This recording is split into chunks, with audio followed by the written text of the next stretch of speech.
Love is love. Love is love. Adios.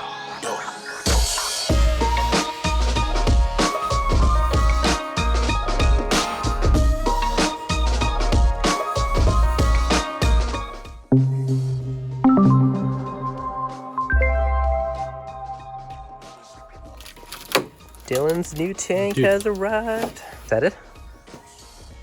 Am I?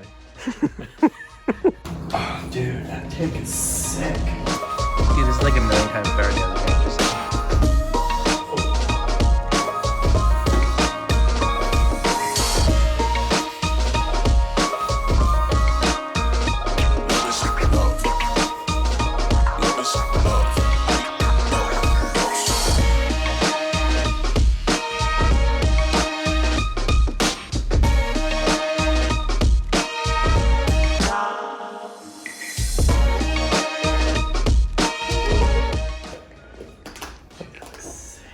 Does look sick. Look at that baby on the wall. We should clear all this stuff out of it.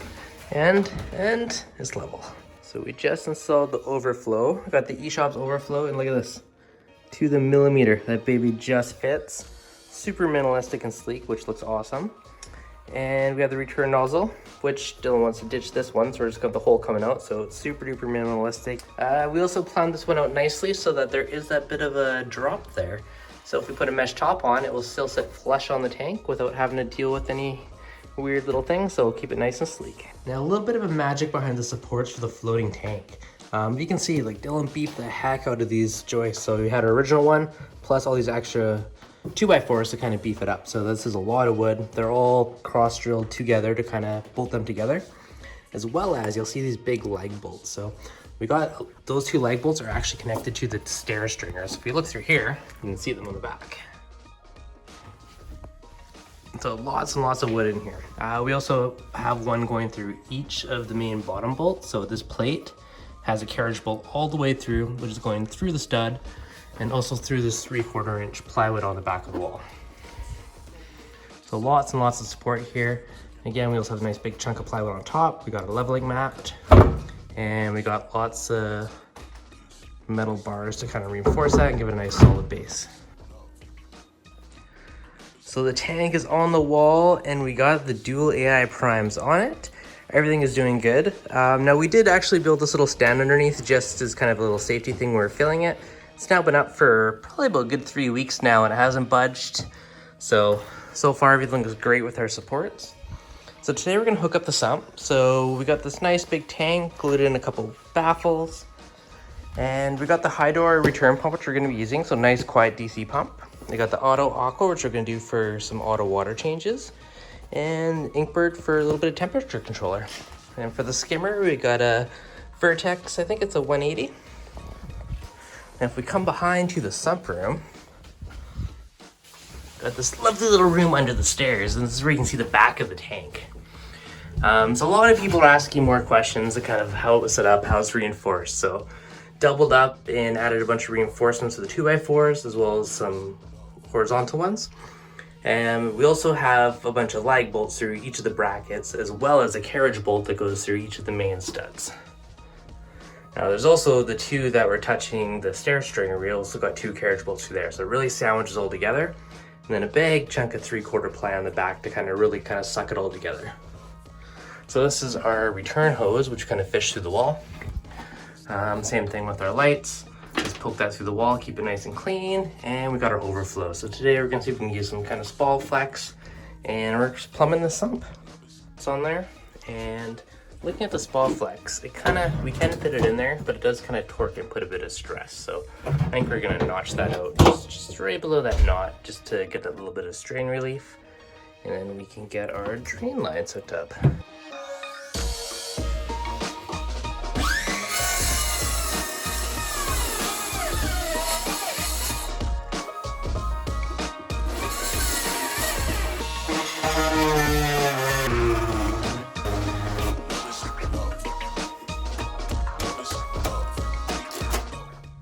So we got our overflow installed and using a little bit of flex pipe. Come down, we got to our 3/4 gate valve, and those just go into the sump. May or may not add some filter sock later, but first chamber is gonna be the skimmer, And we got a nice 40-watt UV sterilizer, so we're just figuring out how exactly we're gonna plumb this baby in. Love is love. Love is love. Yo.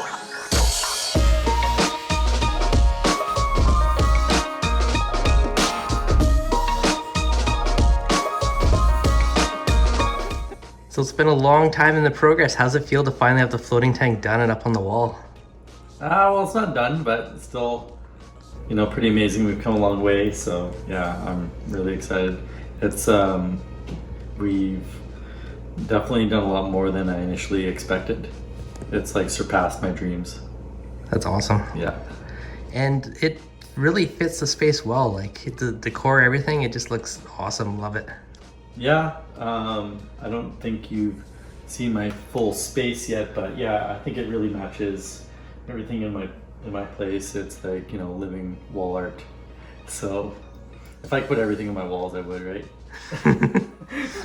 Everything hung on the wall. Yeah. Yeah, there's still some more stuff to do, you know, a little tweaking here and there. Like, you know, there's that power supply for the Nero on the bottom there. I'm probably going to poke that through the wall, make that a little bit more seamless. So I know when we first started this, you had the standard off-the-shelf tank with the black trim on it, and apparently it was tempered when we were drilling, for those who have seen that video. But yeah, how do you feel now that we went the custom route, rimless, a foot longer? It was definitely a blessing. Like, I still have the other tank, which is still broken. I haven't fixed it yet. I was going to use it as my sump, and then I ended up not doing that, and I think it'd probably be overkill, so I haven't decided what I'm going to do with that tank yet, but everything was a blessing. Like, cracking that tank was the best thing I ever did, because I had to take this long route and this journey, and then I ended up getting this tank from Dave at Concept Aquariums, and he was just, you know, a dream to work with. And you know, he gave me some of the options on what to do. Like, you got just to give you a little heads up on the tank here. So it's like what, Starfire, and then it's 1/2-inch glass. They put the black vinyl on the back, and then they also the silicone in the corners. It's called seamless. So there's no big gobs of silicone. It's actually just enough silicone just in between the glass, just to connect it. I thought that was really cool. It's going to be good for cleaning, and it just looks better. And then we gave them the measurements for exactly where we wanted the holes drilled. I didn't want my return line hole too high. I wanted it lower in the water so it would be a little bit quieter. And, you know, he was concerned about having that hole too low, because if power ever went out, that water would go back into the sump. But my sump is big enough, so I'm not really too concerned. We measured the hole for the overflow perfectly, so it sits like what, 3/8 of an inch just below the top. Yep. So we can actually put a screen cover on the top, which I don't want to, but you know what, we might have some kamikaze fish that might want to jump out. So if it comes to the point where I get some fish in there that want to jump out, then yeah, that screen will go on there and will fit good. Nice and sleek, fit right over top of that overflow. Nice and sleek. I do like the lights. They are really sleek looking. I do think maybe the tank could be a little bit brighter. I might add one or two more to the tank, and then it's always better to have it brighter, and then you could always dial it down. I think that's the best thing to do. Then you have your options. But for now, just to start off, I think that's perfect. And then we're gonna add a light for the refugium, for the Chaeto and all that kind of stuff. Probably just get another AI prime one or whatever for that. We probably, yeah, and we did all the work ourselves, I guess. So there was a lot of naysayers. You know, when we put that first initial picture on Instagram, there's a lot of negative people. I mean, without a doubt, they're like, "Oh, you can't do this, blah, blah, blah. Are you an engineer? Are you a carpenter?" It's like, you know, honestly, It's not rocket science. Like, you go to the store, you get the brackets. Like, these ones were rated for like, 1,500 pounds of bracket or something. They come shorter. You can look up the specs on them. I'm not concerned about the brackets breaking. I'm concerned about the wall snapping or just bending down. So we have to reinforce all that and stuff. Like, I put a bunch of temporary supports below just in case as a safety net. We filled the tank up. Well, we first put the tank on there, and I think Devin actually stood in the tank. And then we had all three of us jumping on top of it. And then we took it slow and we filled up the tank with water, and it didn't even move. And then we slowly did it, and yeah, it worked out. And and then Devin put another picture on Instagram of the tank, kind of, pretty much full of water. And I swear there was not a single negative comment. Yeah. So there's a will, there's a way. Yeah, exactly. So there you go. What do they say? The proof is in the pudding. Yeah, it looks awesome now. There you go. Who knows? Maybe in 6 months this thing will come crashing down, but I highly doubt it. It's been like this for a little while now, and if it's holding now, it'll hold. It's been probably a good few weeks, a month. Yeah, and we've been measuring the distance too. There's been no sagging, no nothing. So, and there's stairs on the other side of that wall, and my daughter runs up and down those things like crazy. So, I think also too, bolting all the 2x4s to the stair struts helps a bit too. That way you have that support higher up. Yeah. To preventing that kind of torque pulling away. And there's been a lot of like really nice support, and people are so interested in the build and something so unique.